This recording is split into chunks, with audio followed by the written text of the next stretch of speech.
Hello dear viewers, আসসালামু আলাইকুম। Welcome back to our channel. আশা করছি সবাই অনেক ভালো আছেন। ভিউয়ার্স, আজ আপনাদের সাথে শেয়ার করব ঝটপট ম্যাগি নুডলসের রেসিপি। বাচ্চাদের তো ম্যাগি নুডলস ভীষণ পছন্দের খাবার। ওদের টিফিন থেকে শুরু করে সন্ধ্যা নাস্তায় এটা থাকতেই হয়। সো আজ আমি আমার মতো করে আপনাদের সাথে শেয়ার করছি। তো চলুন বানিয়ে ফেলি ঝটপট ম্যাগি নুডলস। শুরুতে নুডলসগুলো সেদ্ধ করে নিব। তার জন্য প্যানে পানি দিয়ে তার ভেতর দিচ্ছি লবণ আর তেল। পানি বলক আসতে শুরু করেছে। আমি এখন এর ভেতর নুডলসগুলো মাঝখান দিয়ে একটু ভেঙে দিয়ে দিচ্ছি। এখন আমি প্রায় 3 মিনিটের মতো নুডলসগুলো সেদ্ধ করে পানি ঝরিয়ে নিব।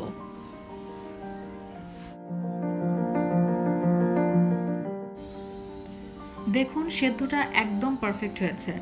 তো এখন বাকি উপকরণ দেখিয়ে দিচ্ছি।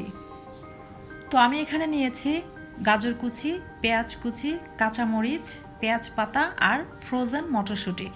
আপনারা এই মটরশুঁটিগুলো লং টাইম ডিপে রেখে দিতে পারেন এবং পরে এই মটরশুঁটিগুলো রান্নায় ব্যবহার করতে পারেন। তার জন্য যেটা করতে হবে, মটরশুঁটিগুলোর খোসা ছাড়িয়ে হালকা একটা ভাপ দিয়ে পানি ঝরিয়ে ঠান্ডা করে ডিপে রেখে দিতে হবে।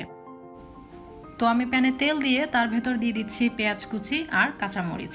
এখন 2-1 মিনিট একটু নেড়ে আমি এর ভেতর পরিমাণ মতো লবণ দিয়ে দিব। লবণ একটু আন্দাজ করে দিতে হবে, যেহেতু সেদ্ধর সময় আমি লবণ দিয়েছি।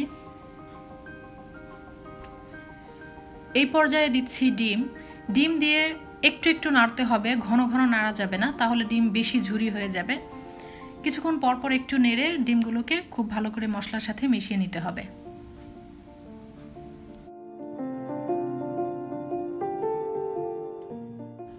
তো খুব ভালো করে মেশানো হয়ে গেলে আমি এর ভেতর দিচ্ছি গাজর কুচি, মটরশুঁটি আর পেঁয়াজ পাতা। এগুলোকে এখন খুব ভালো করে মিশিয়ে নেব। ভিউয়ার্স, এই পর্যায়ে চুলার আঁচ মিডিয়াম টু হাই এর মাঝামাঝি থাকতে হবে, তাহলে সবজির কালার একদম পারফেক্ট থাকবে। এখন দিচ্ছি সামান্য রসুন বাটা। এটাকে এখন সবজির সাথে খুব ভালো করে মিক্সড করে নেব। তারপর দিচ্ছি টমেটো সস, সয়া সস আর টেস্ট মেকার, যেটা ম্যাগির প্যাকেটের ভেতরেই থাকে। তারপর এগুলোকে একটু ভালো করে মিশিয়ে আমি এর ভেতর নুডলসগুলো দিয়ে দিচ্ছি।